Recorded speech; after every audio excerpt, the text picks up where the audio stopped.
अशोक खरात प्रकरणामुळे महाराष्ट्रातलं वातावरण आधीच तापलेलं असताना आता मंत्र्यांच्याच एका कथित व्हिडिओनं खळबळ उडाली आहे।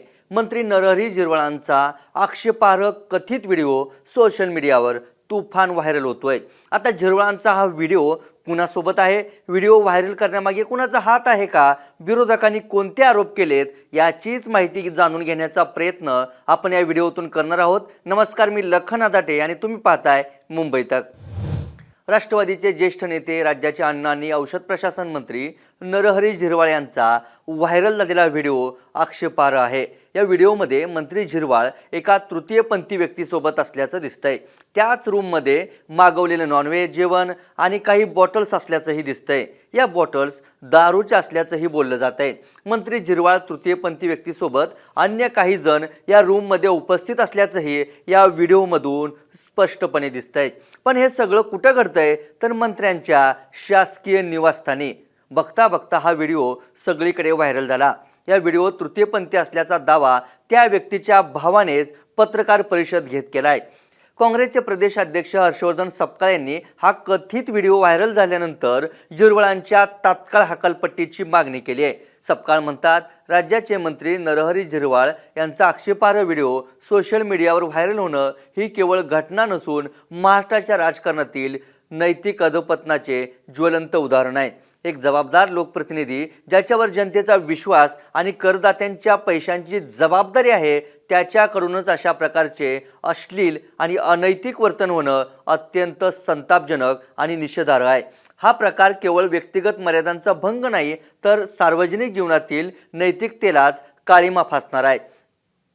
जनतेच्या विश्वासावर निवडून आलेल्या मंत्र्याने किमान नैतिकतेची चौकट तरी पाळावी ही साधी सोपी अपेक्षा असते। मात्र हा व्हिडिओ पाहता त्या अपेक्षांचा पूर्णपणे भंग झाल्याचं स्पष्ट होतंय।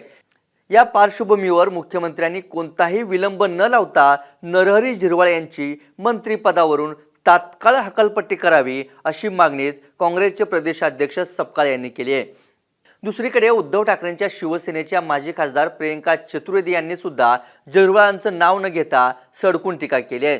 अशोक खरात घोटाळा पुरेसा नव्हता म्हणून आता आणखी एक नवं प्रकरण समोर येतंय, ज्यात पुन्हा एकदा राष्ट्रवादी काँग्रेसच्या एका ज्येष्ठ मंत्र्याचा समावेश आहे। एकेकाळी महाराष्ट्र आपल्या वैचारिक नेतृत्वासाठी, बौद्धिक क्षमतेसाठी आणि सुधारणांचा मार्ग दाखवण्यासाठी ओळखला जात होता, पण आता तो महायुती आघाडी सरकारच्या नेतृत्वाखालील भ्रष्टाचार आणि विकृतीमुळे कुप्रसिद्ध झालाय अशा शब्दात चतुर्वेदींनी हल्लाबोल केलाय।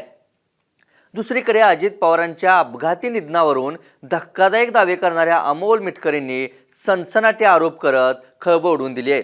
7 महिन्यांआधीचा व्हिडिओ आता अचानक बाहेर कसा आला म्हणत मिटकरींनी कोणते दावे केलेत तेही पाहूयात। बंधुबाबांबरोबर काही लोकांचं जे धार्मिक कनेक्शन उघड होतं ते समोर येतंय असं लक्षात येताच 6-7 महिन्यांपूर्वी काढून ठेवलेला झिरवाळ साहेबांचा व्हिडिओ आता अचानक कसा बाहेर आणला गेला। राज्याच्या उपमुख्यमंत्रीपदी आणि राष्ट्रीय अध्यक्षपदी आदरणीय सुनेत्रा वहिनींची निवड व्हावी ही इच्छा व्यक्त करणारी पहिली व्यक्ती म्हणजे झिरवाळ साहेब। त्यानंतर त्यांच्या ऑफिसमध्ये ACBचा ट्रॅप लावणे, नंतर आता हा व्हिडिओ 7 महिन्यांपूर्वी काढून मीडियाला सोपवणे, एका सरळ माणसाला बदनाम करायचं आणि नंतर मीडिया ट्रायल। हे झारीतील शुक्राचार्य कोण? अशोक खरात प्रकरण अंगलट येते म्हणून स्वतःवरील लक्ष विचलित करण्यासाठी केलेला हा प्रकार आणि हे वंगाळ राजकारण लक्षात येत आहे। सोमवती अमावस्या ते अघोरी पूजा यामागे 2 सप्टेंबर 2025 ते 31 जानेवारी 2026 असे सनसनाटे आरोप मिटकरींनी केलेत। मुंबई तकनं मंत्री नरहरी झिरवाळ यांच्याशी संपर्क साधण्याचा प्रयत्न केला असता यावरती संपर्क होऊ शकला नाही। पण मंत्री झिरवाळांविरोधात अमोल मिटकरी म्हणतायत त्याप्रमाणे कोणी खेळी करतंय का असा सवालही विचारला जाऊ शकतो। अजित पवारांच्या जाण्यानंतर राष्ट्रवादीत गोंधळाचं वातावरण आहे। अनेक जण मंत्रिपदासाठी इच्छुक आहेत, त्यातून झिरवाळांना अडचणीत आणून आपला मंत्रिपदाचा मार्ग सोपा करण्याचा काहींचा प्रयत्न असल्याची जोरदार चर्चा सुरू आहे। झिरवाळ अडचणीत आले तर राजीनामा दिला तर फडणवीस सरकारच्या काळात राष्ट्रवादीतून राजीनामा देणारे झिरवाळ तिसरे मंत्री असतील। याआधी संतोष देशमुख प्रकरणात वाल्मिक कराडसोबत संबंध असल्याच्या आरोपांमुळे धनंजय मुंडेंना राजीनामा द्यावा लागला होता। अधिवेशनात रमी खेळतानाचे फोटो व्हायरल होणं, शेतकऱ्यांच्या भेटीवेळी वादग्रस्त बोलणं आणि सदनिका घोटाळ्यावरून अडचणीत आलेल्या माणिकराव कोकाटेंनाही राजीनामा द्यावा लागला होता।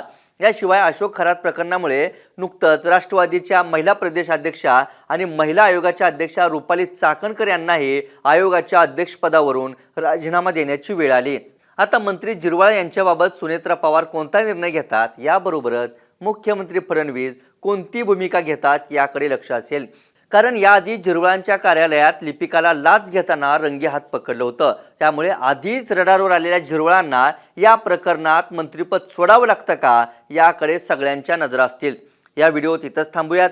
मंत्री जिरवाळांचा हा व्हिडिओ व्हायरल करण्यामागे कुणाचा हात आहे का? राष्ट्रवादीतूनच जिरवाळांचं मंत्रिपद जावं यासाठी कुणीतरी प्रयत्न करतंय का, की मित्र पक्षच अजितदादांच्या राष्ट्रवादीतील नेत्यांना वारंवार अडचणीत आणतायत?